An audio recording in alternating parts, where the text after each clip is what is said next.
how are you? Good, how are you? I'm doing well. Thanks for asking. I'm so happy you could come today. Allie is wonderful, and I'm so excited to show you some of the fun stuff we've been doing the last several weeks. Oh, thank you. Okay, so in case you don't remember, we wrapped up our travel unit at the beginning of this month. Yeah, I remember doing the vacation survey and filling out the info on Allie's passport. Yes, so cute. Well, one of the other projects we did was our constellation paintings. Here's Allie's. We all started using chalk, the size of chalk, to create this shading effect. And then we took toothbrushes and dipped them into neon paint and then used our fingers to kind of spray the paint on the paper. As you can see, it creates kind of a galaxy effect, which is exactly what I was going for. Because then the next day I taped it all to the ceiling, and when I turned the lights off and used a black light, it all glowed in the dark, which was perfect for our pretend bonfire. Oh yeah, that's so cool. Yeah, I think so too. The children loved it, and you can see in this picture here how much fun Allie is having with that bright smile. Oh yeah, she looks like she's having so much fun. I know, I loved her enthusiasm with this activity, but I especially loved her attention to detail in her painting. She really took her time and spread the color all over the paper. She would take a bit of this or that and then step back and observe and then go back for some more. Yeah, she really likes art activities. I can tell. What's even more amazing is that when she first picked up the chalk, she used a little bit too much pressure, which created like a really pigmented color, and she didn't like that very much. So she took her fingers and mixed it around to make it a little brighter, or a little lighter. Oh. Yeah, and when I saw this, I suggested that she use less pressure with the chalk. I took her hand and sort of demonstrated what it felt like to use more or less pressure. After that, every time she started coloring with a new piece of chalk, she used lighter pressure so she didn't get that heavy pigmented color. Oh, it was amazing to watch her engage so creatively in the project. And I loved how she recognized that what she didn't like, corrected the mistake with her finger, and then used a lighter pressure to avoid the result in the future. Oh yeah, that's really cool. Definitely, problem-solving skills are so important, and Allie works hard every day refining them. Yeah, that's great. Absolutely.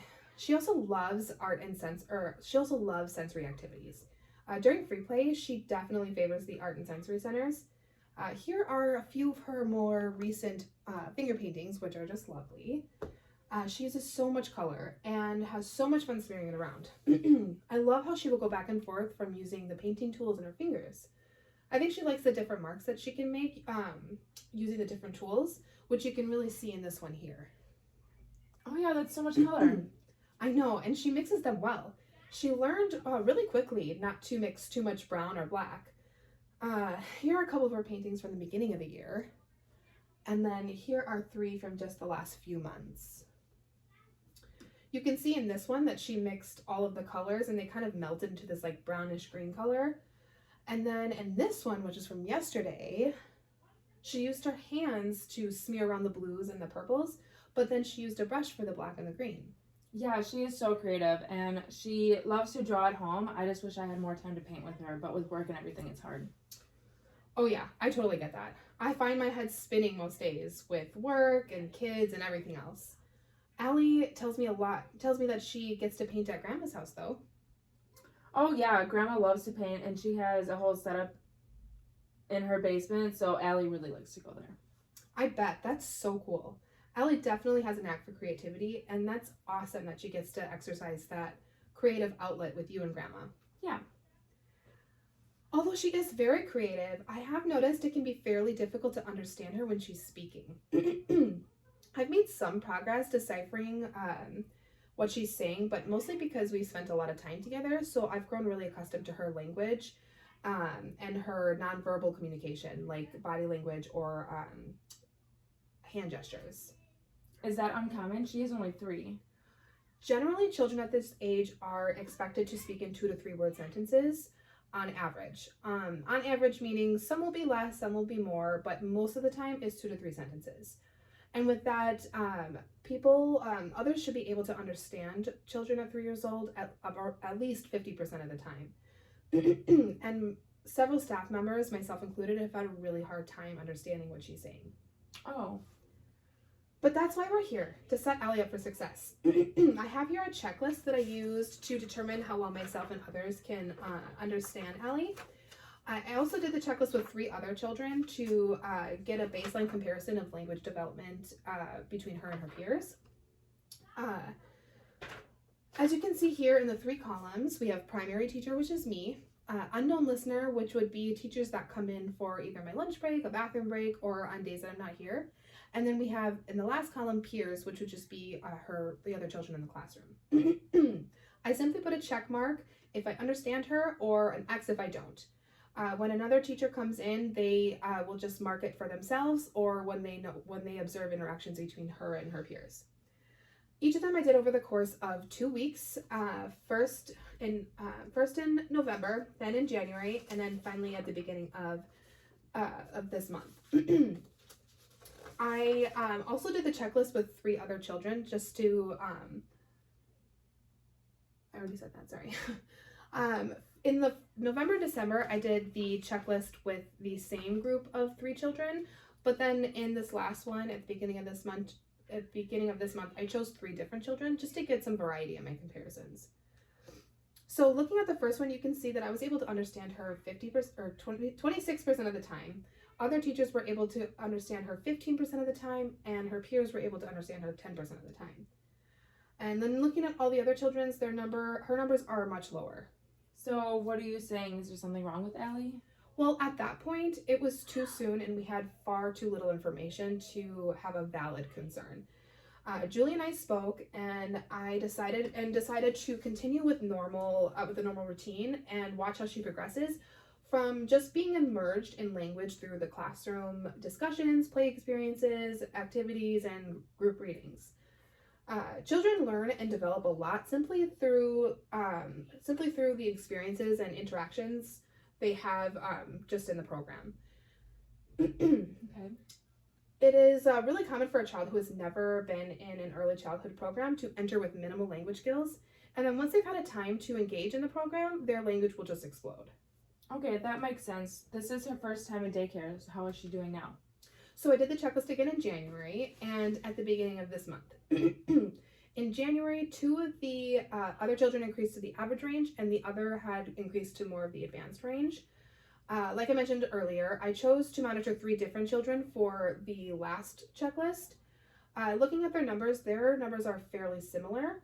But if we look at Allie's, her numbers are still quite lower than the other children. Though her numbers did increase, their increases were rather small, and it makes it a little hard to tell if we all just kind of grew accustomed to her language, if she actually progressed, or if it was just kind of a combination of the 2. Then if we look at the peers column, her numbers actually did decrease from November. Really? How could that be? Well, these numbers are based on the amount of interactions we're actually able to observe. We've all noticed Allie kind of back off from engaging with the other children, and with the decreased number of interactions, there's not a whole lot of opportunities to compare, and the few times that we were able to observe interactions, her peers didn't understand her. Oh, so Allie has no friends? Well, I wouldn't say she has no friends, but she definitely prefers to play alone, and I often notice she avoids interactions with others. I did also notice that she does cling to one friend. This girl understands her quite well because of the amount of time that they spend together. However, neither of them play in a cooperative play style. They both play near each other but rarely interact, and if they do, it's often just to ask for something that the other one has. And when this friend's not here, Allie plays by herself, or if we're outside, she might find a younger friend to play with. So do you think Allie should be playing with friends her own age? No, I just think that she should be more willing to engage with other children in general. For example, last week, her friend wasn't here, and Allie was outside playing with a pile of snow.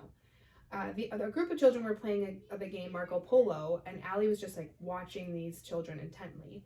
After a few seconds of watching her watch the children, I decided to walk over and ask her, "Do you want to go play with them?" And she just shook her head no and looked down. And then I even tried to encourage her a little bit more. I said, "Are you sure? It looks really fun." And then she didn't really nod that time. She just kind of kept looking down. Well, you said she backed off. Was she playing with others more before? She wasn't really playing with them, but she was more willing to play near them or next to them. There were a few times in the beginning of the year when she was asked to join, and when she did, the other children had a hard time understanding her. One of these times was when I sent home that behavioral report back in December.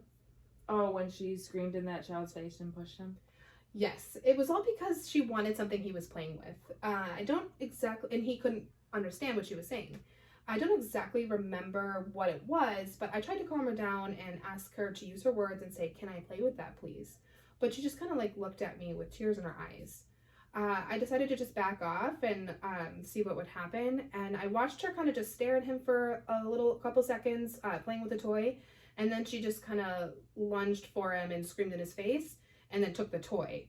It was when he tried to take the toy back is when she pushed him. Oh yeah, I'm sorry about that. Oh my gosh, don't be sorry. That is what happens in early childhood. Children are all learning to play and manage their emotions and share. I did talk to her after, and I told her how we how we ask nicely and we never put our hands on others, and she did seem to understand. But after that is when I noticed her start to distance herself from playing with the other children. And like I mentioned earlier with the Marco Polo game, I've tried to encourage her to play with others, but excuse me. Like I mentioned with the Marco Polo game earlier, I have tried to encourage her to play with others, but she kind of just shuts down when I try. I've also tried asking other children to ask her to play, and every time they do, she just kind of like looks away or shakes her head no. Well, she does have that one friend, so that's good. Yes, and I am grateful that she's able to be social with someone. However, I would really like to see her be more willing to engage with others, not just the one friend. But I think once she gets more comfortable with her language and understanding others, she will gain more social skills. Okay. With all this in mind, Julie and I spoke again and decided to implement a few strategies to help her, to encourage her progress in language, and then check to see if they helped. So the first thing we did is something we do every day with children actually, and it's a technique called scaffolding. It's where we determine where a child is currently proficient at and what the next steps are. Then we provide activities and experiences that meet them where they're at, and then gradually increase the complexity as they gain more proficiency. For Allie, I started incorporating more sing-along songs during group time, and I started calling on her more frequently during readings or discussions. The songs and stories I started with were fairly simple and ones that she was already familiar with, which is why I sent home that survey asking for songs and stories that she was already exposed to, and then her favorites. Oh, yeah. I was so happy with how quickly you returned that and how detailed it was. I was able to go to the library and return with all the books on that list and start with Allie that same week, which was awesome. So thank you so much for working with us. Oh, definitely. There were just a few that we have at our house that we've been able to sit down and read with her. And that's perfect. I know how busy families are with work, especially in dual working families. So the fact that you took advantage of the free time that you had to read with Allie is so good for her language development. I love that one of the books that you listed was Chicka Chicka Boom Boom. There are so many fun sounds in that book, and the vibrant colors and visuals expose children to language and sounds in a really fun way. Oh yeah, that one was fun for sure. It always is, and I can tell she cherishes those times with you because when I read those books in class, she is so happy and engaged. Oh, that's good. Yeah, so in addition to the group readings, I also read them to her individually and in a few small group settings. In any setting, I felt being able to read books that I knew she was familiar with gave me an opportunity to ask her questions that she would be more likely, that she'd be more motivated to answer. Okay, that makes sense. Did it work? I definitely felt she was more invested and excited when I asked her questions about those books. I also noticed that she started singing along more during group time when I started singing songs that she was familiar with too. For example, we're learning all about spring, and one of the topics in this unit is animals and insects. So last Monday we sang the Itsy Bitsy Spider during group time, and she was singing and doing the motions along with everyone. Yeah, she always loves that song. We sang it to her when she was a baby. It's definitely a hit amongst kids, that's for sure. I also started planning more verbal and communication or cooperative small group activities to give her more practice with communicating with her peers. However, I've noticed that Allie has a hard time following directions without some sort of visual or physical reference, which can make small group activities a little bit difficult for her. For example, if she's holding a book and I say, "Allie, can you please go put the book away," while I'm pointing to it, she can do it. But if I say something like, "Allie, can you please put your book away and go wash your hands for lunch," with no like visual cues or pointing, that's when she'll kind of just stare at me, and that's where the difficulty starts. Well, I usually tell her to do things one at a time, and she understands me just fine. Huh. Well, I think she might do better with this at home because you're mom and she's more familiar with your rules, your routines, and expectations. Then when she's here, she seems to struggle a bit with following directions with both single and multiple steps. For example, this morning, Allie took off her snow boots in the middle of the floor after playing outside. When I asked her, Allie, can you put your snow boots away? She just kind of looked at me and then just walked away. So then I asked her again, Allie, can you please put your snow boots away? Someone could trip on them. And again, she just kind of stopped and stared at me. That's when I kind of walked over there and I pointed to her boots specifically and I said, Allie, can you please put your boots in your cubby? That's when she finally was able to go put the boots away. Well, yeah, she can be a little bit flighty sometimes, but she's only 3. Her mind was probably on playing, and she just forgot to put her boots away. What time was this? Because I know if she's hungry or tired, she gets in these moods. Oh yeah, any of us can get a little fuzzy when we're tired or hungry. So that can be a reason Allie struggles more at certain times than others. This particular example was around 10:30 in the morning. We had snack at 9:30, and then we went outside for about 45 minutes. So I don't think she was hungry because she ate all of her snack. Yeah, she could have been tired from playing outside. She could have. But this sort of thing happens throughout the day. For example, when the children are finished eating their snack before the rest, they have the option to play in blocks or reading center until the rest finish. Last week, Allie finished her snack early, so she chose to go play in blocks. When the last child finished, I used my little attention grabber, which is hands on top, and then the rest of the children put their hands on their head and they say, everybody stop. And then when I did this, I said a little announcement. I said, can everyone please clean up your toys, go use the bathroom, and then get dressed for outside. Which is something we do every day, but I still like to reiterate the steps just to keep the group on task and just to also help them remember to use the bathroom before we go outside. However, when I got everyone's attention, Allie kind of just continued playing with her blocks. I finally said, Allie, can you please pay attention? Or it wasn't pay attention.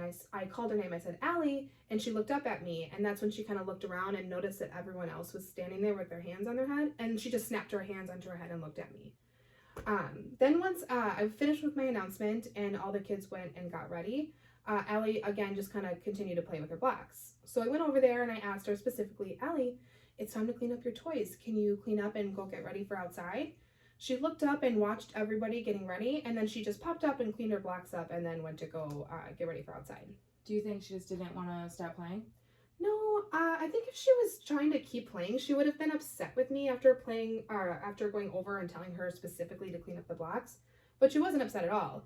As soon as I pointed out that the other children were getting ready is when she just kind of popped up and started cleaning. Well, I know there's a lot of kids in the room. Do you think she's just having a hard time hearing you? Oh, definitely. That's why I use those attention grabbers like I mentioned earlier. But in this case, I don't think Allie specifically is having a hard time hearing me because when I call her by name, she looks up at me. I think she's a bit behind in her language and communication skills, which is making things like following directions and engaging with others difficult for her.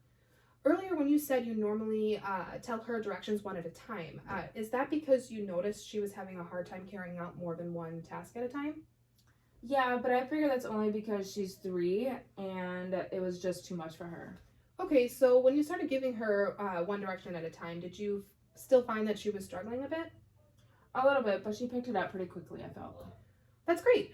Did you find any tricks or strategies that worked better for Allie than others? No, nothing really crafty or anything. Maybe just reminders. Sometimes I would hand her things to put away. Like if she dropped her coat on the floor, I would pick it up and give it to her to hang up. Okay.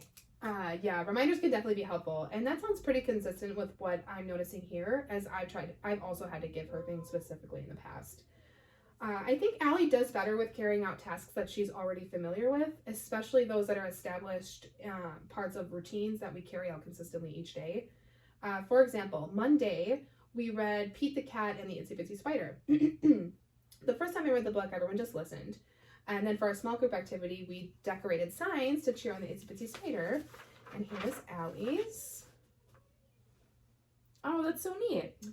Yeah, and so then the next day we read it again, only this time I had the children hold up their signs and cheer the Itsy Bitsy Spider on throughout the story, which was so fun. Oh, that does sound like so much fun. Here, I asked the teacher to come in and record it for the app so I can actually show you. Oh, wow, they really like to cheer. Yes, they do. It's clear Allie had a lot of fun cheering too, but I did notice that she hesitated to participate at first. If you look at the video we took at the beginning of the story, you'll catch what I saw. See here, Allie is almost startled when everyone starts cheering. Then she kind of looks around at everyone and then back at me once it calms down. Oh yeah, I do see what you're saying. Yeah, so I noticed that 2 others didn't cheer either, so I wanted to try again to get everyone actively engaged. I stopped reading for a moment and I said, I think we can do a little better than that. I'm going to read this page again, and when I say everyone cheered on the Itsy Bitsy Spider, I want everyone to cheer. You can see that again, Allie looks a bit startled, but not as much as the first time. Even though she doesn't cheer, she quickly joins in laughter with her friends. Oh yeah, I can see that. So this time, Allie was the only one not cheering, so I decided to keep going and try to encourage her to participate by just encouraging the entire group. However, it didn't take very long because she didn't take very long for her to jump in, because the next time we cheer, she is right in there with everyone else holding her sign up and cheering. Oh yeah. When I first noticed that she wasn't cheering, I thought that she was just nervous, but after watching the video, I noticed how she looked a bit startled the first and second time, but then she was totally into it on the third. So I watched both videos again, and I realized that even when she was cheering, she didn't actually start cheering until everyone else started cheering. You can see here, everyone starts cheering, and then her eyes quickly go wide, and then she looks around, and then she just starts cheering. And then the last one here, same response. Okay, is that bad that she's startled by others cheering loud? No, not at all. It just made me think that maybe she wasn't nervous to engage, but she didn't actually understand what she was supposed to be doing. Which would make sense why she looked startled when everyone just starts cheering for no reason, according to her. Then the second time she looked less startled, but a little bit more alarmed or confused for just a brief moment, and then she just starts laughing and smiling with everyone. I think that when you notice this behavioral shift to laughing and smiling is when she realized what we were supposed to be doing, which is why she was so quick to participate for the next cheer. And then watching Allie join in after everyone else starts to join in makes me think that she wasn't realizing that it was time to cheer because I said cheer. She thought that it was time to cheer because everyone else started cheering. Okay, so what does that mean then? Is there something wrong? I can't say for sure, as I'm not a professional in that area. I do feel that there might be a need for some intervention to address our language and comprehension, or language and communication skills. I'm sorry.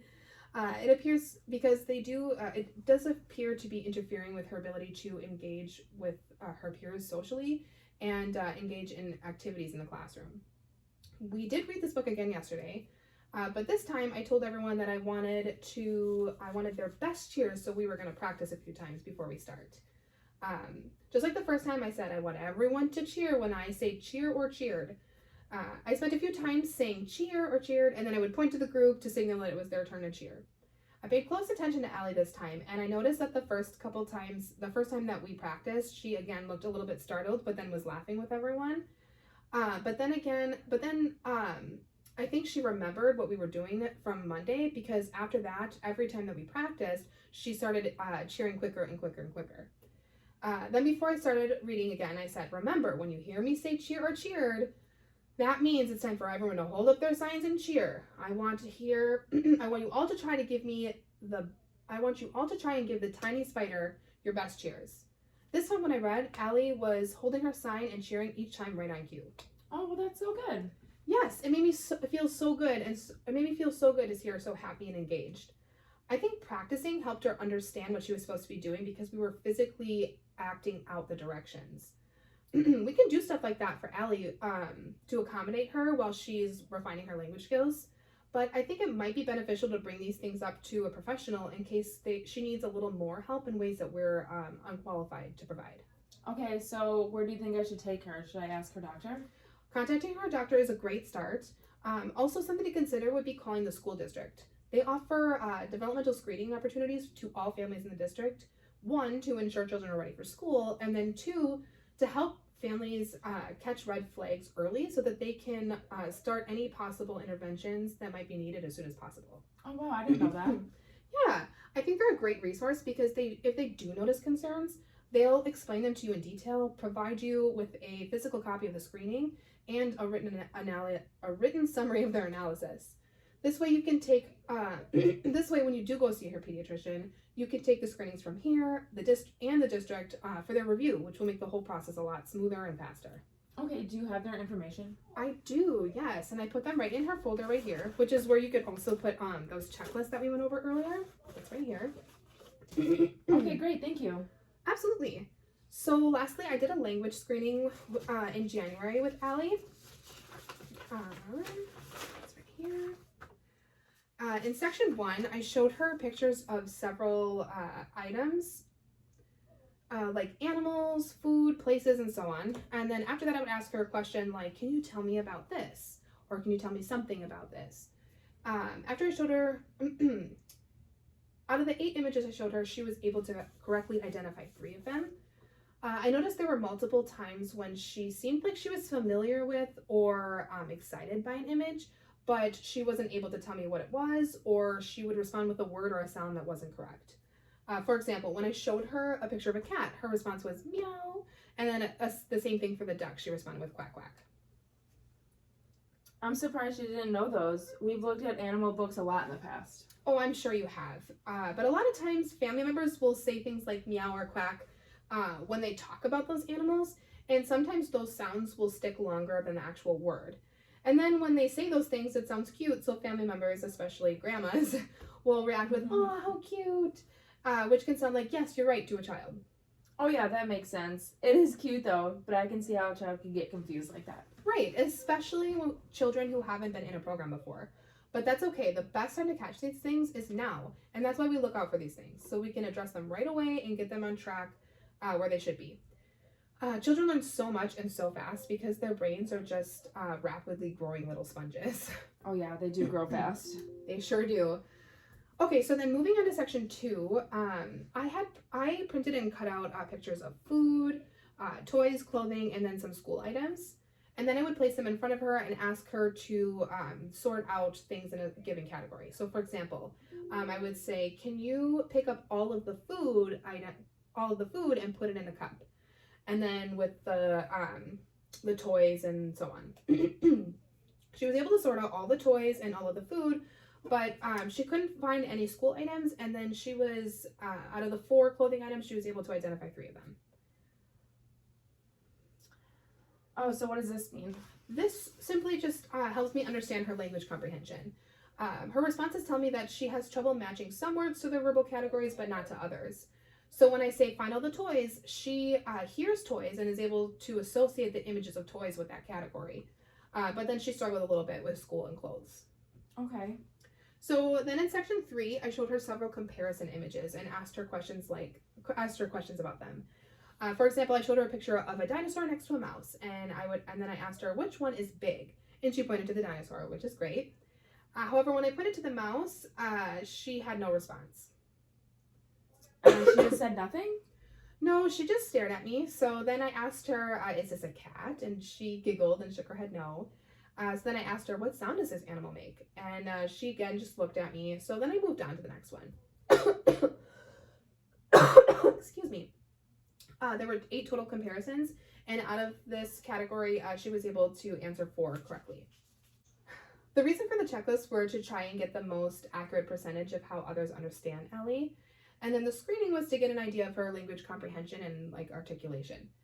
I think it will be very beneficial to contact the district and then take these screenings along with theirs to her pediatrician. Okay, yeah, I will try to call them this week. I work doubles tomorrow and Friday, so I might not be able to get a hold of them.